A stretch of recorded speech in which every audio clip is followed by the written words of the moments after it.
every goal, the sound declares. Heartbeats pound like a drummer's song, marching forward, fierce and strong. We're the ones who rise in the clash. Numbers running in a white shirt dash. History burns in the roaring crowd. Every game we scream it loud. I'm Tottenham, Tottenham till I die. Raise the banner, let it fly. High through the rain, through the fire. This is my cause, my only desire.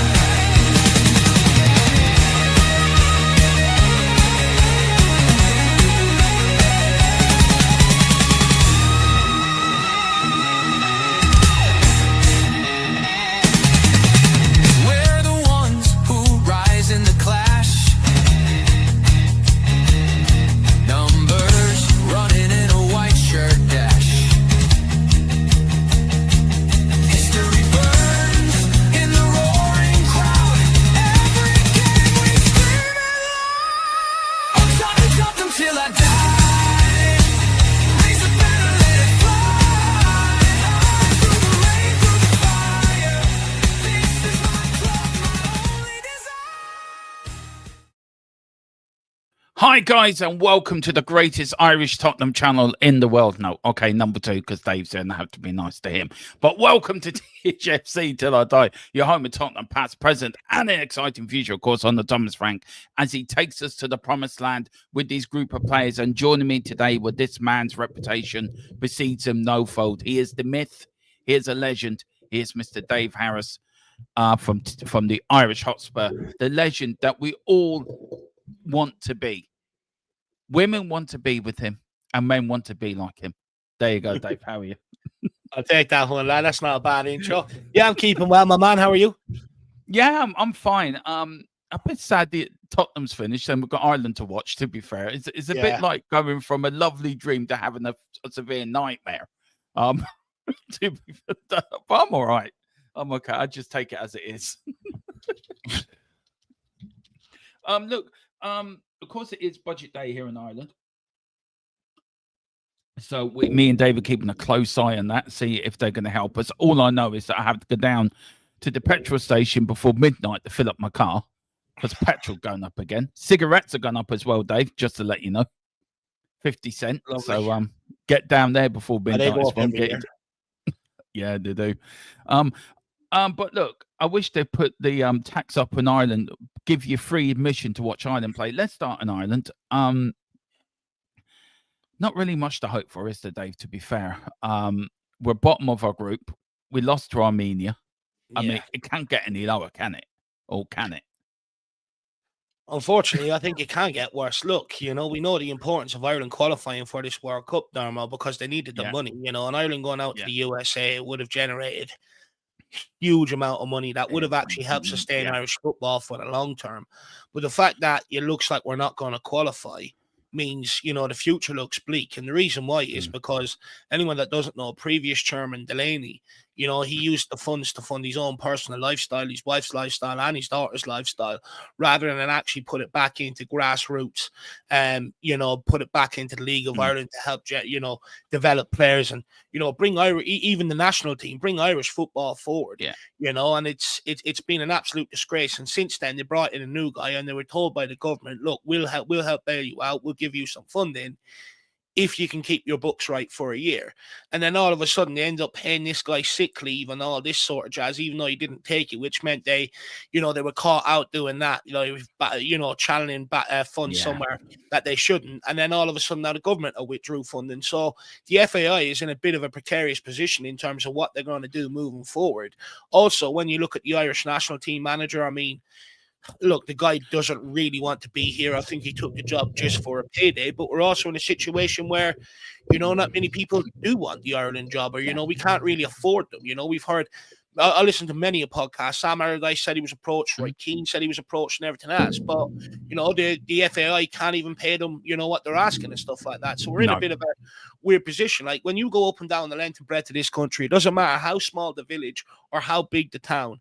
You go in, they have immaculate GAA pitches all over the country. And the reason why is because they get funding from the National Lottery, and the National Lottery, or they pump that money then into clubs all around the country, Yeah. so that it gives them all the best facilities. They've all got clubhouses, the best of the best training pitches, etc. You look at any football pitch around the country, all it is just a big lumpy field, and it's with a couple of rusty goalposts in the middle and, barely any lines on the pitch. It's absolutely disgusting. That's the sort of shit you're dealing with. There's only very few clubs around the country that actually have good facilities, and that's because notoriously, they were getting funding from the FAI, for the votes to keep the Laney in and stuff like that. So it's just in one big mess. I think the only saving grace, though, Darmo, is the League of Ireland is in a good place. You've got Shamrock Rovers and you've got Shelbourne in the Europa Conference League group stage, stuff like that. They're getting further in Europe than, they've teams have ever done really before from the League of Ireland. Attendances are up all across the games, they're getting packed houses and stuff like that. So I think that's the only saving grace. But also, when you look at the state of the national team, I mean, for years, Dermo, we were crying out for strikers. Now we've got an abundance of strikers. We've got no one to supply them. Yeah. We don't really have any great wingers. No, our midfield, we just bypass it because it's non-existent. And one thing Ireland were always good at was defending, and even that shambolic, but only thanks for Tequivine Kelleher, we could have been humiliated in some of these games. So, yeah, I mean, in general, we're not in a great state, and I don't really see how we're going to come out of it. We really are relying on this sort of young group of players now in the men's national team to sort of get together and try and get to a major tournament. I mean, look, here in the budget here, the League of Ireland is going to get over 3 million from the government for the youngsters, for the youngsters that are coming through. So, 3 million is a lot of money for some of these League of Ireland clubs. And it's great. As you said, the League of Ireland's doing great. Attendances are up again, where clubs are doing well in Europe, qualifying for group stages, league phases for the first time in their history. But the national side is a disgrace. And, I'm covering the two games, the Portugal and Armenia game. I don't know why, but I feel I have to. I think we're going to lose to Armenia. If we lose heavily to Portugal on Saturday, I think he has to go Saturday. I'm sorry. There's no point keeping them around. We're not going to qualify. We're not going to. There's a slim hope of getting into the playoffs. A slim hope. And look, we got to catch Portugal twice, having an off day, beat Armenia at home, and beat Hungary away. We haven't got a hell's chance of doing that. And look, I think it's a missed opportunity. I think it is. We could, as you said, qualifying for the World Cup. We did so in 1994. And, sort of 21, 22 years later, we could be doing it again. And you look across the water and you look how well Scotland are doing. You look Wales. Wales is near enough the same size as Ireland, and they can qualify for a major tournament. You look at Scotland. Scotland don't have the greatest league in the world. Only two teams. Mind your Hearts is at top of the league at the moment. And also, they're doing well qualifying for World Cup. I can't say much for England. England qualify for World Cup and European Championships every year anyway. So I think we are very, very... I mean, you've only got to look up the north as well. Northern Ireland are doing well. But I feel these things goes in circles, Dave. And I feel we will come again. But how long is it going to take us to come again? That's the problem. So, look, well, I think what you're hoping for, though, Dermot, here is a government intervention into the FAI. And look, I don't like government interventions into, football and stuff like that. But unfortunately, for Ireland's case, I think it's needed. it is. At the end of the day, we were qualifying for major competitions. We were fighting, we were sort of punching above our weight for long periods. And at the end of the day, everybody loved Ireland. Everybody loved when they came to play, and everyone loved coming to play them. Yeah. And now, like, we were well ahead of Northern Ireland, well ahead of Scotland, well ahead of Wales. We made the sort of best of our resources, whereas now, that's not the case, and it's been like that for nearly 2 decades now, Dermot. What I mean? It's gone on far too long, and it needs government intervention. And what I would like to see happen personally is a lot of ex-professionals, the likes of Robbie Keane, Roy Keane, the likes of Damien Duff, John O'Shea, people like that all sort of come together and sort of get a big grip of the FAI, plot a pathway forward. Roy Keane was talking about on the overlap, he was saying he would love to get involved, get down to grassroots, do training days, across the country and all that sort of stuff, which I think will only benefit moving forward. I was in the Irish footballing system growing up, and it's it's so hard just to make it out of the country alone, especially if where you're from isn't connected, to the FAI and stuff like that. So, I mean, I just think the whole thing needs a whole reform. When something's underperforming for that long and you've tried different people and you're still getting the same results, at what point do you give it a full shake-up? Yeah, it is. And you've been there, Dave. You know what it's like. So, look, we just have to see what happens with Ireland, and hopefully they will get it good. I want to welcome a few people in. Big up to Wayne Bonner. He says, good afternoon, folks. Hope everyone is well. And arrest the twats stealing from the football side of things. Lock them up. Get the fuck in there. Who are rent, corrupt, obsessed with money. Dave, nothing's ever been done about Delaney. He's never been arrested. He's never been charged. Look, it's shocking, isn't it? But look, that's Ireland for you. You know yourself. Our politics was years of corruption in politics. It runs sort of within the country, sometimes in the higher echelons of power. So, it does happen, doesn't it? But what can the FAI do? What can the FAI do? I think they have to restructure. I think they have to listen to the government. And I think if the government are helping them, willing to help them, I think they've got to clear the board. And the government have got to put people in there that will do the job right for them, that will do the job properly. And I think it has to be a government-led initiative to fix DFAI. That's just my opinion, but maybe you have a different opinion on that before we move on. No, 100%. Look, something needs to happen. There's no point in telling the guys to shake themselves up, because all they do is just restructure it and still put in the same sort of previous regime. Anyone that goes into the job is sort of covering up for the mistakes of the past all the time. What you need is just someone to come in and go, look, this is the extent of the crisis, this is the extent of the problem, and this is what we need to do moving forward. Because at the end of the day, every football fan across the country is well aware of how corrupt the FAI is and how much money actually goes missing out of it and stuff like that. So it wouldn't be to anyone's shock, Dharma, what actually comes out at this point. So for me, I think if they really want to gather the interest of the public again, because you see it yourself. You look at that big stadium that we built, they built it off the back of good times. You look at rugby games, there's such a demand for tickets. They sell them out, and you're paying premium if it's sold out and try to get a ticket. You look at that, the games for the Republic of Ireland, you can still get a ticket, at 5 minutes before kickoff. What I mean? It's absolutely madness. We were looking at, when we got a season ticket, it was 200 quid. And the reason why they're 200 quid for the year is because they can't sell them. So they're trying to sell, the batch of games for the whole year. That's how much of a mess it is. It's an absolute disgrace. So I think what needs to happen really is someone just to come in and be honest about, the problems, where the money's gone in the past, and look, to sort of generate, a new era moving forward. And I think that really needs to happen. You listen to a lot of pundits on the radios, you read a lot of news articles, you listen to a lot of ex-players, everyone says the same thing. It needs a massive shake-up.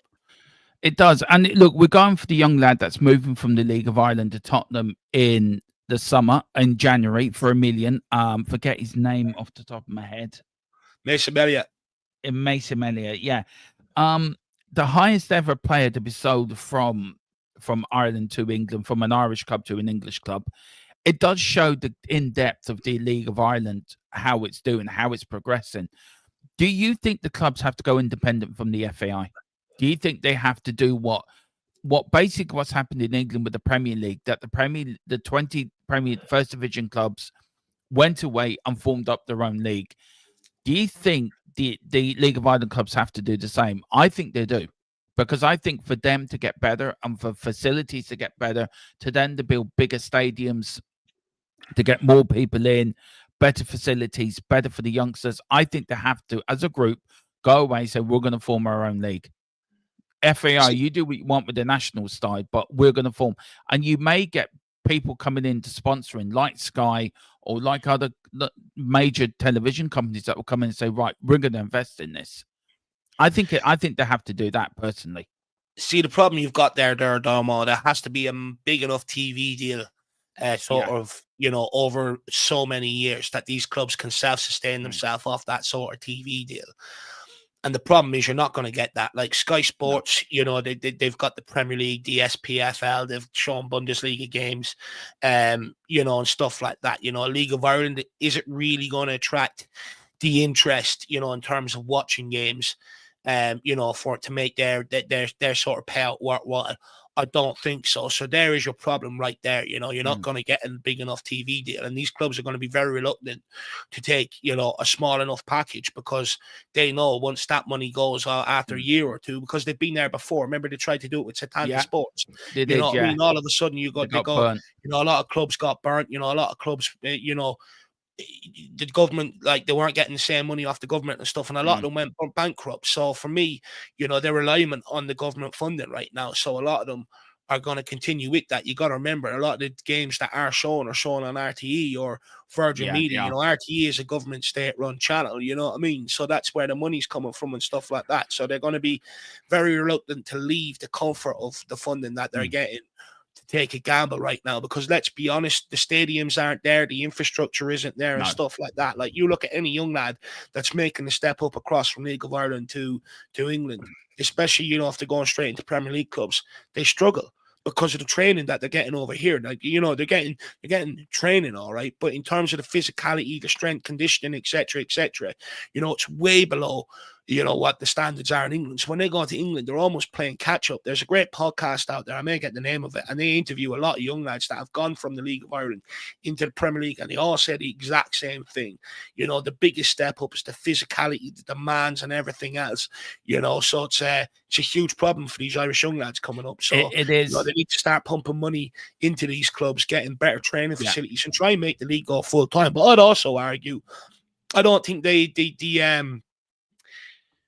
FAIs of Northern Ireland or Ireland have helped their teams in the league. Like, you've got two leagues that are a bit, like, don't get me wrong, the League of Ireland is it's a much better standard than what it has been, you know, in recent years and stuff like that. But, you know, I remember years ago they tried to bring both to the party and sort of make, you know, form the Northern A teams United and the League teams into a big league, you know, and have a couple of I tiers and remember stuff that. like that. And, you know, for whatever reason, you know, they couldn't put differences aside and all that sort of stuff and get it going. But I think if you want to track the likes of that TV deal that you're talking about, that the Premier League teams got in order to form that breakaway and sort of, you know, break your ties from government funding and stuff like that, you know, they have a better chance of getting it when you bring all of these teams together, you know, both leagues together and stuff like that, rather than individual and stuff. So look, reality is, Dermo, we're a long way away from League of Ireland teams really breaking away.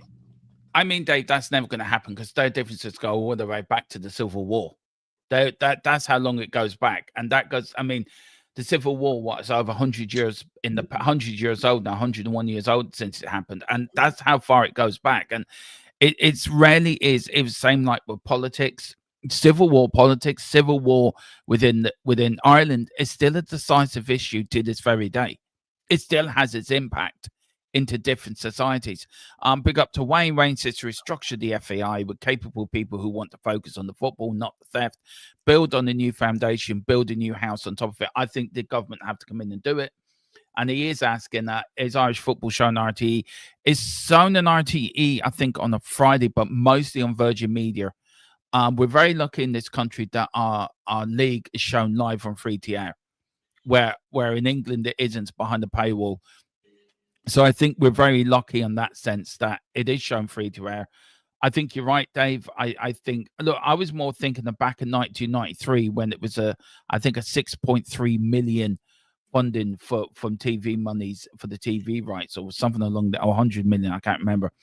But you're right, it has to be a joint league, North and South. And I do feel the FAI and the Northern Ireland Football Association have to get together, put the differences aside for the good of soccer in this country. It's called soccer over here, not football, because of Gaelic football. So they call it soccer over here. I had put them best aside and move on, because Irish soccer is doing well at the moment, and we've got to be proud of that, but more needs to be done. Dave, that's enough about our own country, our own domestic league. Let's go over across the water to N17, the pride of our hearts, the love of the club we love the most, apart from our families, Tottenham Hotspur. 7 games in, Dave. Look, I was on your show on Saturday, and I said to you that if somebody said to me we'd be where we are after 6 games, I'd bite the hand off. Where we are after 7 games, I definitely would have bitten her arm off up to the shoulder blade. Might have bitten the head off as well for that. Just go for the whole main course and dessert. Yes, I know we've got difficult games coming up in November. We've got Liverpool, we've got Chelsea, we've got Manchester United, we've got Arsenal, we've got League Cup away to Newcastle. Tougher games to come. We've got Monaco away. and then we've got a Champions League home game against, I think it's Dortmund, I think at home. But I think Thomas Frank, if you look at Nottingham Forest under Ange Postecoglou and you look at Tottenham, the glaring difference, we can see where the problem was under Ange Postecoglou's Tottenham management. Thomas Frank has sorted that out. Yes, we can score goals. Yes, we need striker. Yes, we need forward players. I agree with you. But defense alone, I think we're more solid at the back. And I actually have this feeling, and I'm watching games, Dave, that Porro, Van der Ven, Romero, and Jed Spence, or your doggy, seem to be enjoying playing under Thomas Frank. And giving Romero the captaincy was a stroke of genius because it's challenged his anger. He's not reckless with his tackles anymore. He's keeping calm. He's more dedicated to the captaincy and willing his team through a captaincy to win. That game against Leeds at the weekend, second half, when things get a little bit tough, he moved us forward as a captain.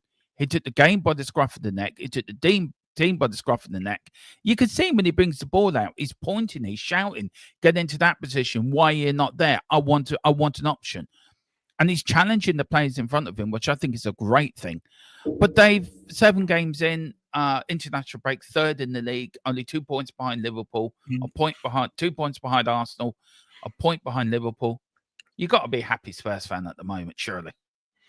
Oh, yeah, 100%. I mean, you'll take it considering where we were last season. I think, we've got off to a good start. And look, Thomas Frank has sort of done exactly what I expected him to do when he came in here, which was make us defensively more solid, make us concede a lot less goals from set pieces, but also up the output from attacking set pieces.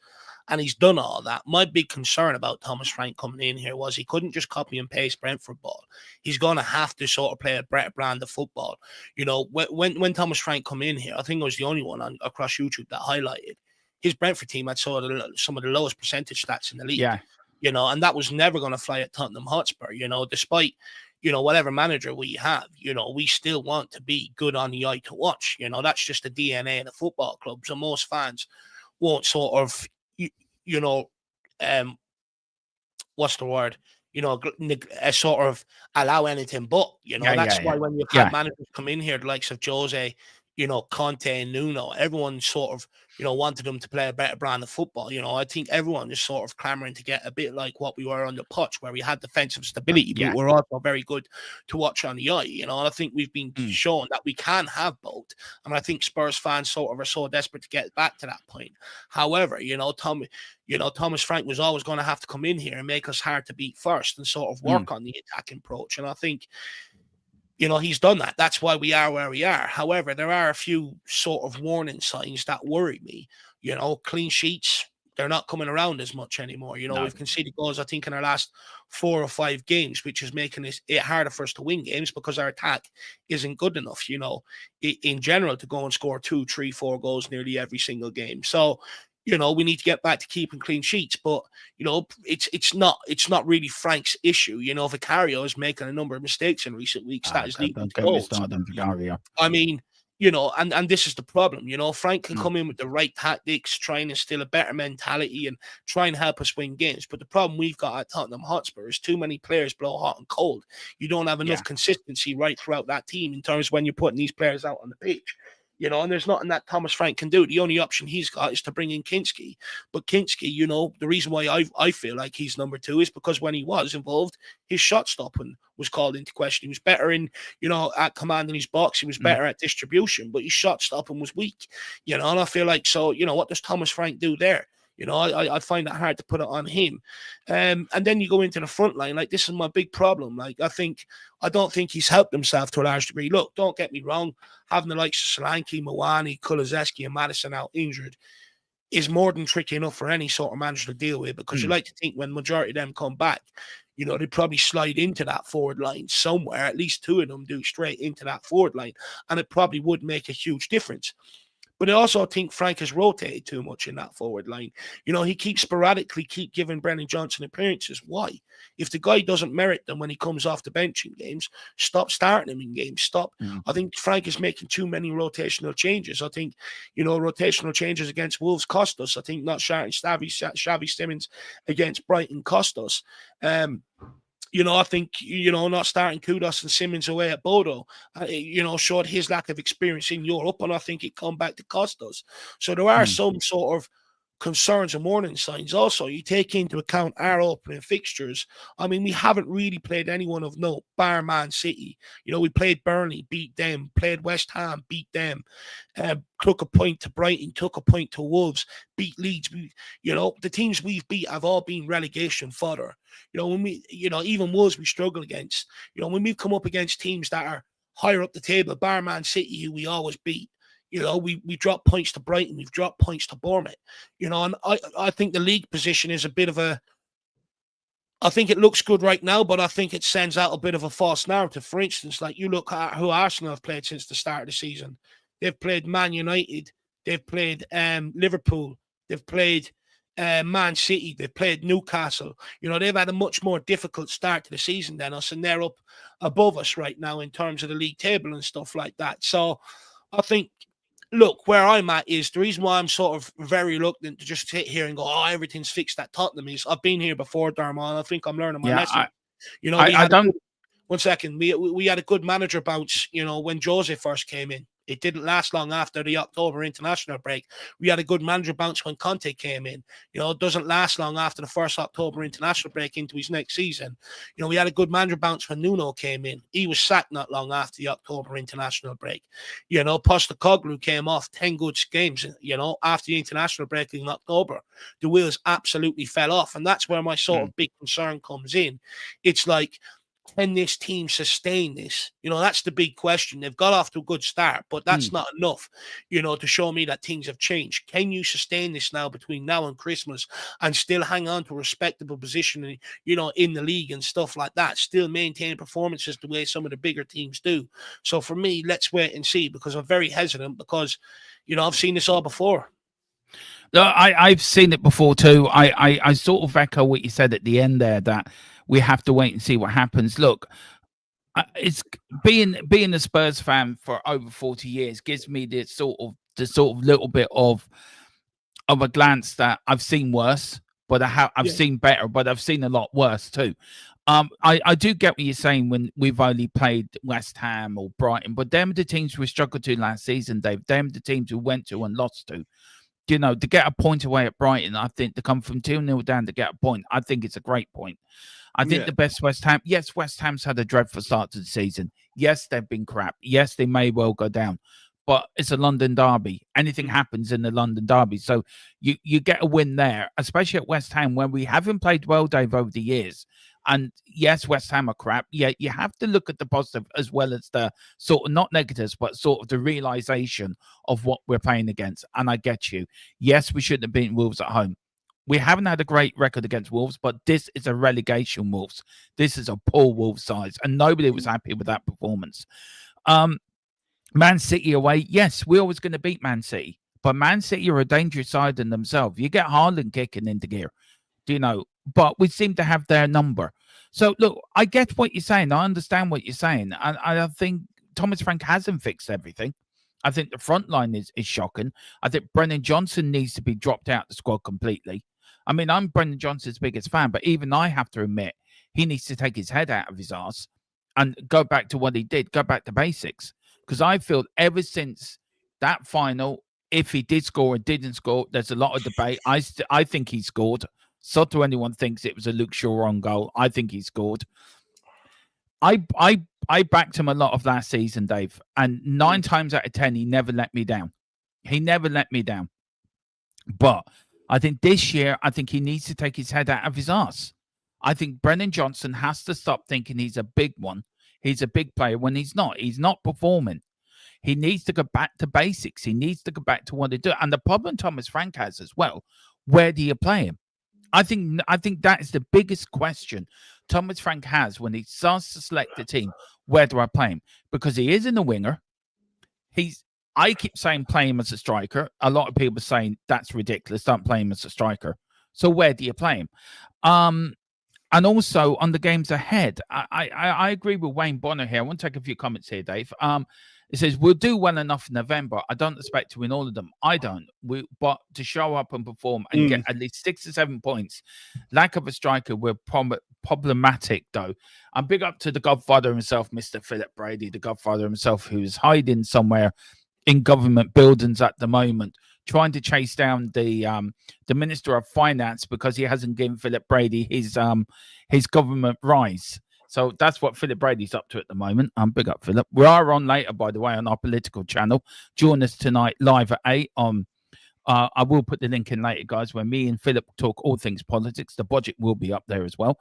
We have an astute tactician in charge now, he writes. He's even writing like a TD. Do you think he should go for? I reckon Philip should have gone for president. I reckon he'd be a great president. Him and Mary. No one. I'm respecting the WhatsApp in the minute for him.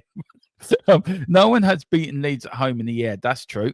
Our squad has a real quality with Xavi and Kudos. I'm cautiously optimistic. I think we all are a little bit hiding behind our sofas, Dave. Optimistic, but. In the last little while, it has been announced, whether it was broke last night, but the letter this morning to the London Stock Exchange says that, I read out the full statement, says the board of Tottenham Hotspur Limited, the club, notes the recent announcement from Firehawk and Mr. Eric's consortium that they do not intend to make an offer for the club. The board thanks them for their constructive approach taken into discussions with the clubs and the Lewis family's representatives and respecting the clear position of the Lewis family that the club is not for sale. Following the announcement made by the consortium, the club is no longer in an offer period under the City Code on takeovers and mergers. The person responsible for arranging the release of this announcement on behalf of the club is Peter Carrington, non-executive chairman. And also there has been a tweet from Brooklyn Eric as well. It's been a privilege engaging with Tottenham Hotspur and the Lewis family representatives over the past few months.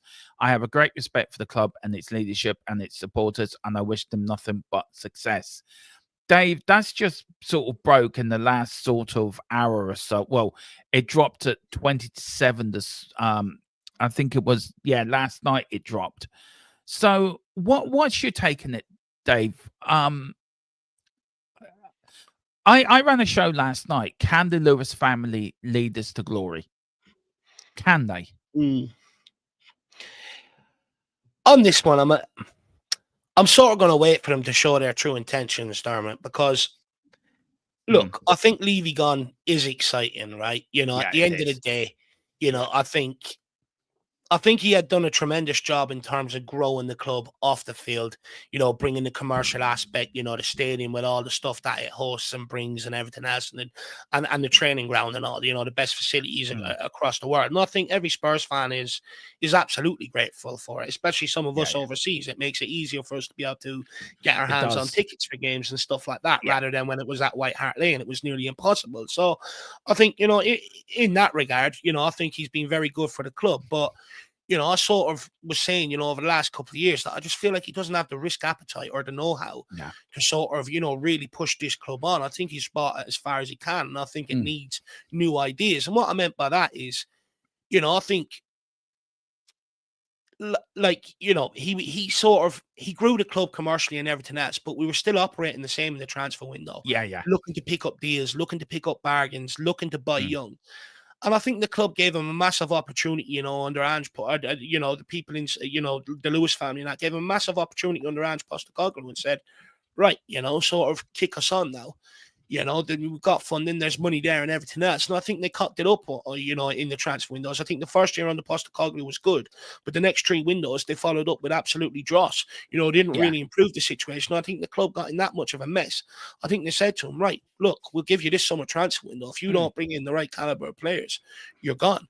And I think that's exactly what we've seen happen. I think they gave him large parts of this window. He had his pants pulled down by Parish and Marinakis and stuff like that. And I think it was getting to the point where a lot of clubs just didn't want to deal with Daniel Levy. So he couldn't get deals for players that we needed because no one wanted to deal with them. Mm. You know, so I think all in all, I think his time had just naturally come to an end. I think they said to him, show us something different, and he couldn't. He went down the route of just bringing in more youngsters because it's all he knows how. You know, he was sort of operating the same model that he was using to be able to generate the money to be able to build that stadium, which was buy young and look to develop.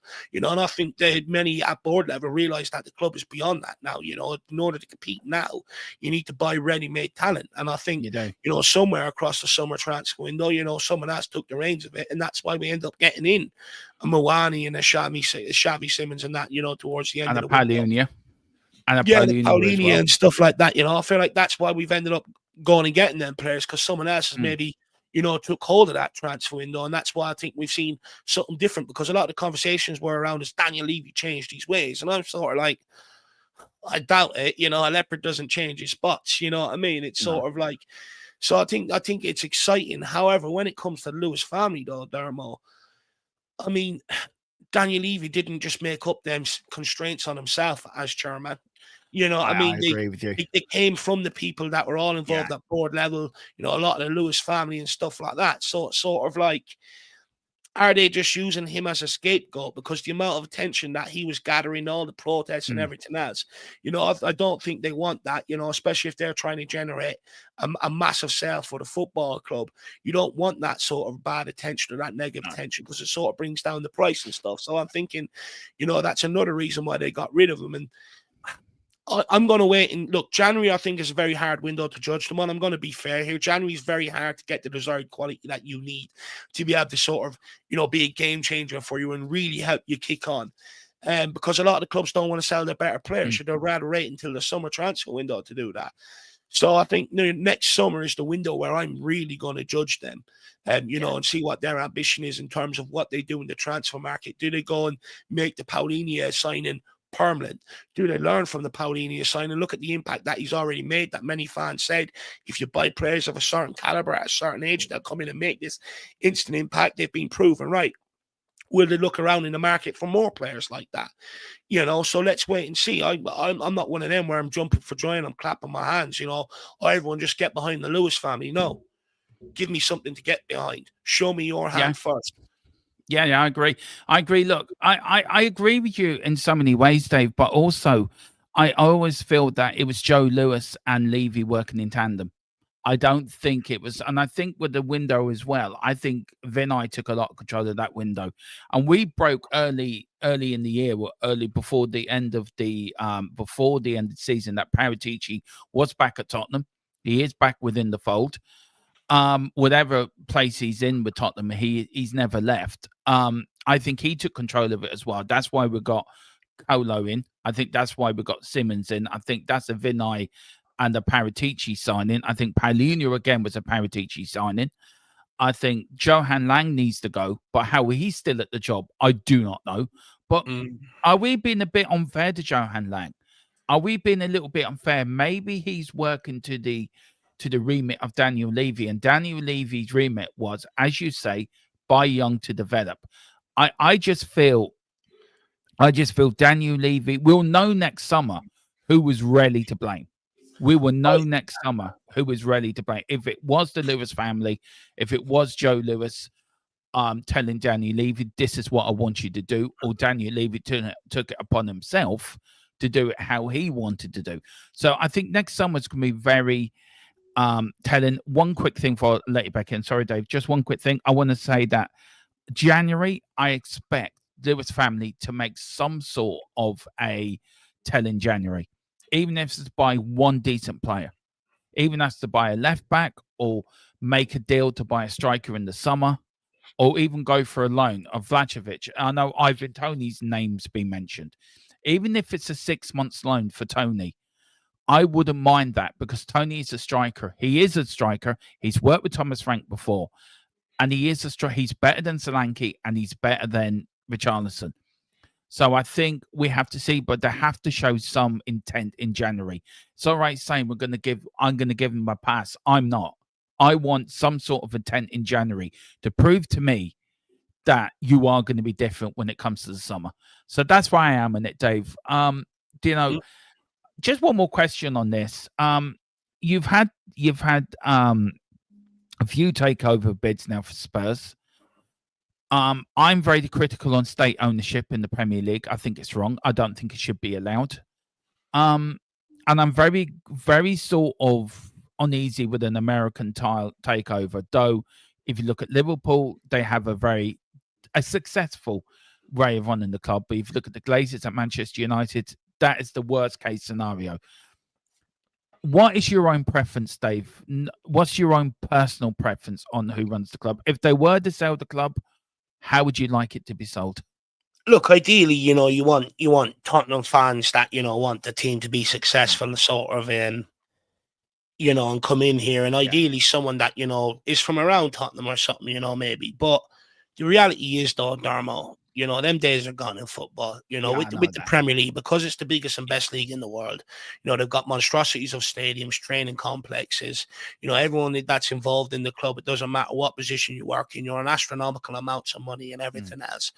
Football clubs are being charged astronomical amounts of money for services and all that sort of stuff as well. So it's sort of like, unfortunately, in order to keep the Premier League going at the rate it's going, it is global investment. That's just where the game is at in terms of English football right now. It's the biggest, best league in the world, and the days of your local businessman buying your club and have enough money to run it is gone.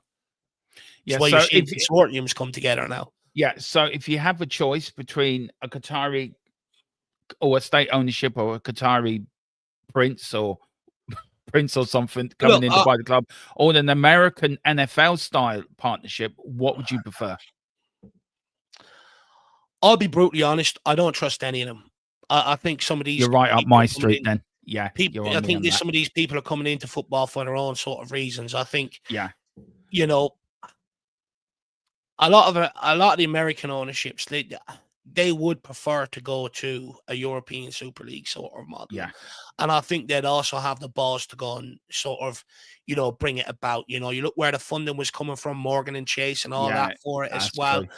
I'm very, very, hesitant in allowing them to sort of take over. But also, look, to be honest with you, I think, the states that are buying football clubs, they're buying it for their own agendas as well, aren't they? You know what I mean? And stuff. And eventually you're going to see some of them wanting to bring a game out to their home country. Well, that was my next question. For me, as long as your best intentions is to keep Tottenham in Tottenham Hotspur, play all of our home games at the Tottenham Hotspur Stadium, and you want to make the club successful, I'll take it. But at the end of the day, I get you. It's just you're not in a good situation, are you? No. I want to go on that point. That's a very good point. Very quickly, I want to get a few more to the chat, keep the people involved. That's what we do here. Big up to Hot God 10. Good afternoon, Dermot and Dave. Frank has just arrived. Big up, James. Hope you're doing well, bud. He said he's doing a solid job. We don't have a proper winger on the left. Resolve this area, and I feel we'll kick in terms of attacking. Totally agree. Philip Brady says, up to Lewis Clang now. Players, not hotels. Totally agree, Philip. Totally agree.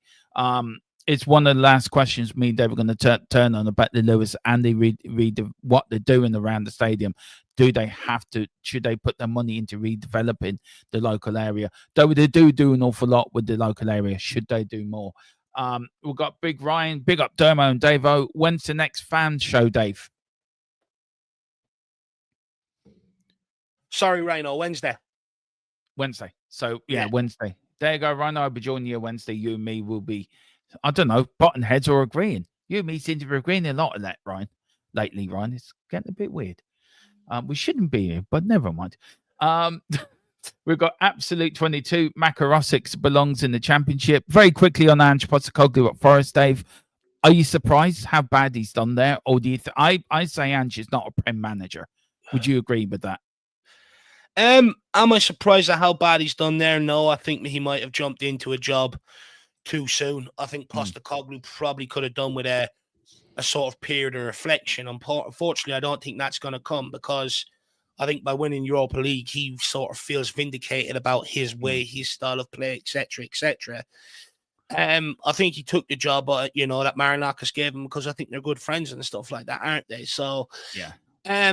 But look, to be honest with you, I see a lot of fans making a lot out of it. Look, I respect the guy for delivering a trophy here, despite, against all the odds and everything else. He delivered a trophy.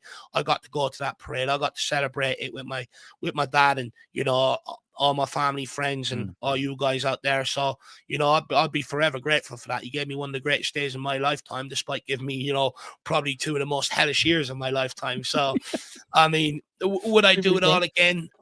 Probably would if the Europa League came off the back of it again and we were on that barren run. But, you know, it's weird because a lot of people go, you have to forget about Postecoglou. But no matter what group chat you go into, no matter on Twitter, you know, people are still having a constant dig at him. And look, he brought that on himself because he sort of alienated himself against the Spurs fans, didn't he? But I also think because of the way he speaks and treats the media, I think he's got total lack of respect for them. I think there's a big clamour in terms of the Premier League media that they just make him a laughing stock and they just don't want him in the game because he doesn't play to their games. He doesn't want to do their interviews and all that sort of stuff. So I think there'll be a big drive within the media to sort of push him out of the English game as well. But look, he's only new in at first. I think, you know, one thing people have to remember, you know, he's trying to change the style of play completely, you know, from a defensive sort of brand of football, you know, playing on the counter to playing more possession-based. That is going to take time. But off the back of the job he done at Tottenham in the Premier League, is any club really going to give him that time? Probably not. No, and look, we're both big Celtic fans as well, Dave, so we know what he did up in Celtic. We have that respect for him. Yes, we have a slight laugh at him with Tequila doing the Ange sketch that we did last night. He does a very good Ange Postecoglou impersonation. And we sort of have a laugh on. We're not having a dig at him. And look, he deserves respect. He's the third manager in our history to win a European trophy behind Bill Nick, behind Keith Birkinshaw. That's not to be sniffed at. But I think also you are right. He has brought it upon himself, the way he treats the media. I watched his press conference after the Forest game against Newcastle, and I felt he was quite rude towards some of the media people in there. Maybe rightly so for how he was treated at Tottenham. Maybe he has a vendetta against them. I don't know. But I think the way that Forest treated us over the summer, I think Forest are getting what they deserve, personally. But look, it is what it is. Do I wish him success? If he was at any other club in the world, I probably would do. At Forest, not a hell's chance. Big up to Mary W. I hope you're feeling better, Mary, the queen of this channel. Big up to you. She says, let's see who is to blame. Exactly, Mary, 100%. Big up to Rayman. It says, fan buyout with Dermot as chairman and Dave as head of hiring and firing. I could do the Alan Sugar role. No, I'm chairman. No, yeah, you can do the Alan Sugar. I'm sitting there and chairman. Yeah, I don't know how much money I'm going to give the manager. Probably about €2.50. And if he's really good, I might give him an extra euro if he's good. But big up to Rayman. Dave, look, we are going to go in the last 10 minutes of this podcast, guys. If you are enjoying it, hit the like, hit subscribe. We're just going to go for a short break. To read on our channel sponsor, Private Internet Access. It is the best VPN around. Forget your NordVPN. Forget all the rest of them that say we'll give you a good deal, but they end up charging you a fortune. And this Private Internet Access, don't do that. You pay €45 for 2 years. And at the end of that 2 years, they give you 4 months free as well on top of that. So I've bought it. I've been using it. It's brilliant for your Saturday games that are not on telly. It's absolutely fantastic, guys. The link for it's in the description below. But here, telling you, it's a short video as we'll go for a little short break on this podcast. And here is Colin to tell you all about Private Internet Access, the proud sponsors of THFC Till We Die for the 25-26 football season. Here you go. Let me talk to you. A little reference there, but I'm going to stop messing about. I'm going to talk to you about Private Internet Access, the best VPN in the land.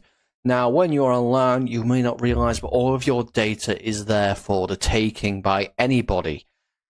With a VPN such as Private Internet Access, your data is safe and secure, streamlined, and nobody else can get hold of it. That's why I use one anyway. VPN's very easy to use. Private Internet Access, all you got to do is log on your phone, select where you want to be. So I want to be in America, and I click go, and there we are. You can also link up your devices to it from your phone if that is easier for you. It's available on a lot of platforms as well. As you can see, and you can use it for a very, very big range of things. So that's even better as well. You can use it, like I said, on all your devices, smartphone, tablets, gaming consoles, and stick it on your modem. and it's unlimited devices. One equals all. It's available all across the world, and it works perfectly. What they do is they mask your IP address, so pesky 3 o'clock kickoffs aren't an issue anymore, and they're independently audited, so there's no logs, 30 million customers, and 4.5-star Trustpilot rated excellent review. Private internet access. Get yours now. Yes, guys, do get private internet access. The link is below. Hit there. €45 for 2 years plus 4 months free. 2 months free. Absolutely a bargain. And yes, we are better than NordVPN. Though NordVPN would say, no, we're better than private internet access. Don't listen to them. Listen to the Dermatron. He knows what makes sense. Dave, look, we're going to the last bit of this podcast now. Look, I was talking last night. I was doing a show last night, and the night before, it's gone over 2 nights. This sort of debate about ownership and about the way football is now, and about corruption within football and the Premier League, the charges to Man City, FIFA, UEFA. 2 points. I want to start on this point first. When it comes to the Man City saga with the Premier League, I am very surprised nothing's come off of this yet. Now, that leads me to believe that the Premier League aren't going to do anything. Or Man City are kicking this so far down the road that they can't do anything yet. From a Tottenham point of view, they beat us in the League Cup final, and that's one trophy for us. But there's other teams that have won trophies. From a Tottenham point of view, do you think the Spurs board and the owners should be looking to sue Man City if they are found guilty of cheating? And which it is, they cheated. So do you think Tottenham should... And what punishment would you give them? Add that to a second question, though. But if you think Tottenham should sue, then what punishment should the Premier League be giving Man City to make you happy as a football fan? Yeah, look, I've no doubt those who lost out in that time probably will all look to clamour together and, sue for damages and stuff like that. I think that's only natural. I think, what was it, Sheffield United tried to sue West Ham all them years ago when they ended up beating them to safety, and then there was dodgy dealings around the Tevez and Mascherano deal, so they tried to sue them for compensation. So I think you're going to see that naturally. Look, in terms of punishment, probably take strip them of all their trophies, put them down into the National League, make them sort of build their way back up, I think would be fair. I think Juventus got done, all them years ago in Serie A, didn't they? They got stripped of a lot of things and moved down to Serie D, Rangers as well. I think the only appropriate punishment would be to Man City to do the same. Yeah, I agree with you. Very quickly on Rangers, Russell Martin was sacked yesterday. I was watching TalkSport yesterday, and there was a question about mob rule and what happened. How the Rangers fan, there was a lot of Rangers fans there with masks on, and it seemed a little bit unsavory, I would say, very intimidating, sitting in front of the bus, wouldn't let the players go. Russell Martin had to be taken out another way to get into a car. Rangers put out a statement saying was all about the manager, but nothing condemning the fans, what they do. Look, we're massive Celtic fans, so we're sitting there laughing our heads off at Rangers. We really are. But from a football fan point of view, Dave, if you were a Rangers fan or a Rangers, I'm sorry for I need to go to confessions after saying that. I do apologize. But if you were a Rangers board member, would you have put out something condemning your own fans for what they've done? Because there's all right protesting like we've done over Levy and Enoch. Tottenham fans have never done anything illegal. Manchester United fans got a game abandoned because of the Glazers. Then the United board put out against their own fans. Do you think boards such as Rangers and that should put out a statement saying condemning their own fans for that sort of behaviour? Or do you think it's just football and it's emotions and it's okay in your book? Wasn't Russell Martin had to leave the stadium because of death threats or something like that? Wasn't it was. And was that from Rangers fans? Yeah, I think so. Yeah, but that's gone way. That's gone way too far. It's football at the end of the day. You know, way too far. I think, the board should have probably put out a statement. And to be honest with you, at the end of the day, a lot of these clubs, they know who their ultras are and stuff like that. I mean, why not go and have a meeting with them? At the end of the day, I wouldn't say it's uncommon. I would reckon a lot of Serie A teams, I reckon that, they've all got ultras. French teams, they've all got ultras. I have no doubt. Sort of they have meetings with people with inside the club and stuff like that to try and, keep things level and stuff like that. But, and there's no excuse for what the Rangers fans have done whatsoever. No, there isn't. Just very quickly before we end off, Dave, there's a couple of score predictions for the Ireland games. I know you don't really want to do what we do. And also, firstly, score predictions for the Ireland games. Sorry. Look, Portugal's going to be a tough ask, isn't it? Yeah. We're away as well. We do well to keep it at 3-4-0, to be honest with you. I'm for 5-0. Don't get me wrong, I've got shades of the old team, Roy Keane in midfield when we pull the result. But look, it's going to be a long, tough ask. I'm not really expecting anything from that. No. Probably 2-3-0 there. Armenia, is it Armenia at home the next one, isn't it? Yeah, I'm not holding much hope out for that either. I mean, they popped us off the park over there. You would hope if the Ireland team would want to put something right, but they don't look like a team with much fight in them anyway. So I'll go 1-1. Are they playing for the manager, do you think? Or do you think they're giving up on the manager? I think they're giving up on the manager, to be fair.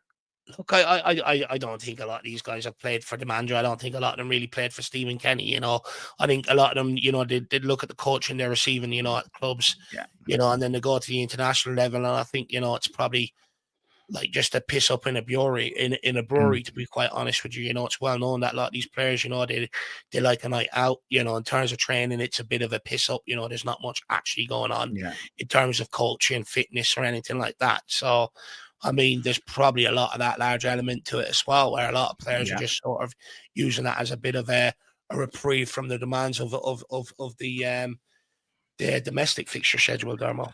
I agree with you, Dave. I agree with you. Look, we're going to end up here. Big up to Refresher. Do hit the like button and subscription if you're new, Refresher. Great to see you here, man. It says Premier League needs to be shortened to just 16 teams. Get rid of the rest of the rubbish. I sort of disagree with that. I think you need 20. But look, everyone is entitled to their opinion.